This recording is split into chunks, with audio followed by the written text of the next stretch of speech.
instead of going with the 4 sources, we take back and create a measures out of these 2 sources, and this is what we find. Here are ultimately the things that we end up measuring from the activity side. Mentoring, research experience, networking, community involvement. We also have a thing in here about negative mentoring. You know, most people who study mentoring, it's like you say mentoring and then a shaft of light appears from that heaven. Well, there are bad mentors, you know. I'm sure we've all had bad mentors. So bad mentoring is not better than no mentoring. It's worse than no mentoring. So we have questions here where we ask students, does your mentor make you feel stupid sometimes? Does your mentor make you feel like you're not important? Like he or she doesn't understand what you're trying to do?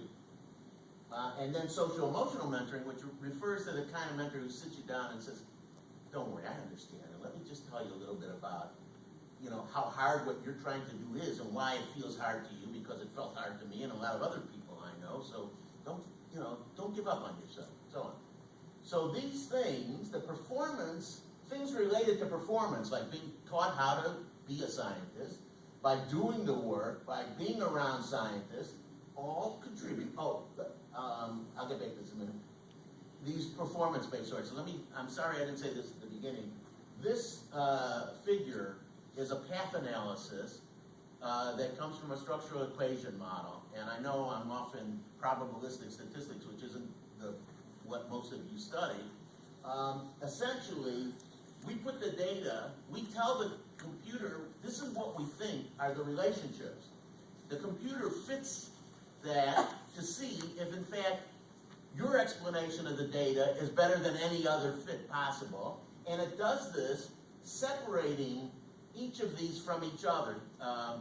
You know, in these problems, you have in these kinds of studies, you have a problem of multicollinearity, which is a fancy way of saying everything is correlated with everything. So when we are looking at instrumental mentoring here, it's adjusted for all these other things. So that variance that's not instrumental mentoring has been removed. So if these are all significant by that measure. And so, and this, if you or me knew more about these measures, you'd see that these are very, very strong fit statistics that say this is a good prediction. Okay, so the performance-based things have a direct effect on efficacy, and also there's a direct from experience bypassing the feedback.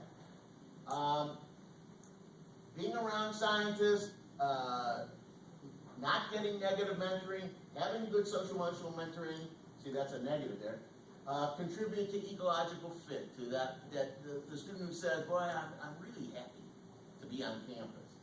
And both of these predict identity, and that is the point where everything comes together, because identity is the closest and strongest predictor of commitment to a science career.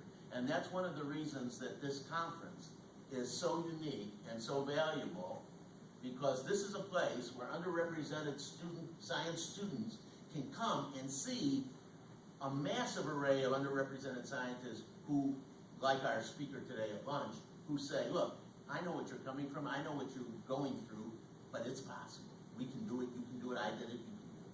So, and I always love going to that powwow on Saturday night and seeing the physicists and the chemists turn into dancers, and the students think to themselves, yeah, okay, you can be a dancer and you can be a physicist, that's cool.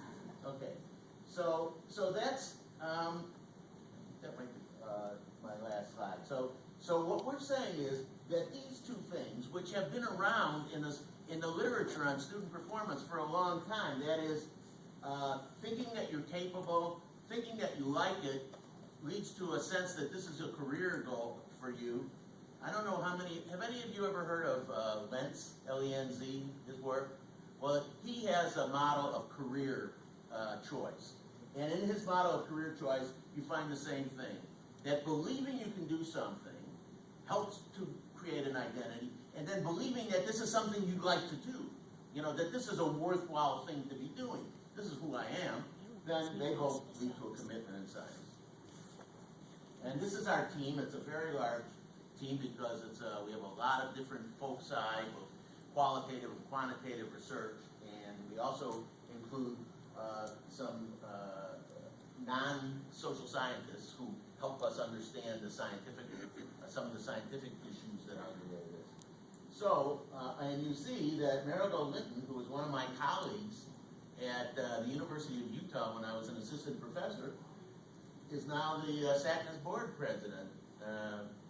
And so we had some assistance from people like that who we knew in the field. Anyway, this is basically irrelevant. I'm just running off in the mouth. So, are we going to take questions? We will. Okay.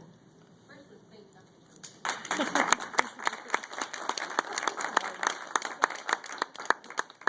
So, are there any questions for Dr. Chemers regarding the presentation? Yeah.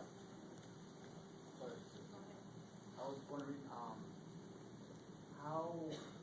prevalent is this idea amongst like program directors that run MARC and various programs that part of how they have to function is to think about how they're building their students. Okay, so the question is, how prevalent is this way of thinking among the people who run the programs, the science faculty in the universities and colleges who run the programs? Well, first of all, let me say that the people who pay for my research are the people who give the money out for the program. So it's very much in their interest that this research contribute to the knowledge. And then just about every year I go to the big program directors meeting and I tell them about this. And I must tell you that in my experience, they are delighted to learn this stuff. On our campus, we have tremendous support from our scientists. Barry Bowman, who is the chair of the biology department on our campus and runs a MARC program, MBRS, he said, I'm so glad you're doing this because we don't know how to do this, but we need to know this stuff.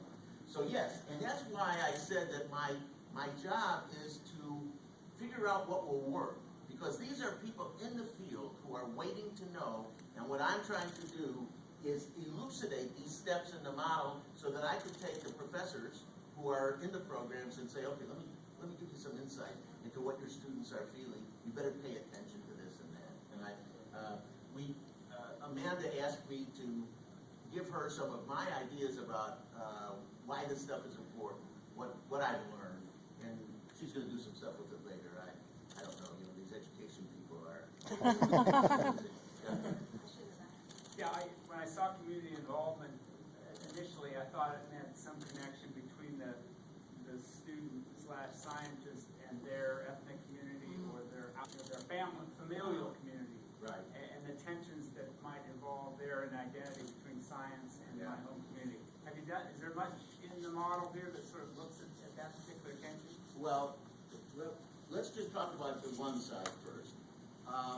As I mentioned, Dr. Franco Zamudio did a study of graduate students in the UC system, and she interviewed students all across the UC system who were right at that stage in their career before they take their oral exams, their qualifying exams.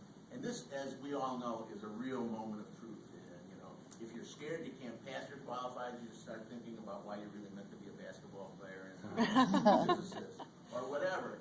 And one of the things that she found, one of the overwhelming findings, was that among the women and underrepresented graduate students who felt that they were doing well, who later turned out to be doing well, because we follow these people, they all had an attachment to an organization that brought together their ethnic identity and their scientific identity.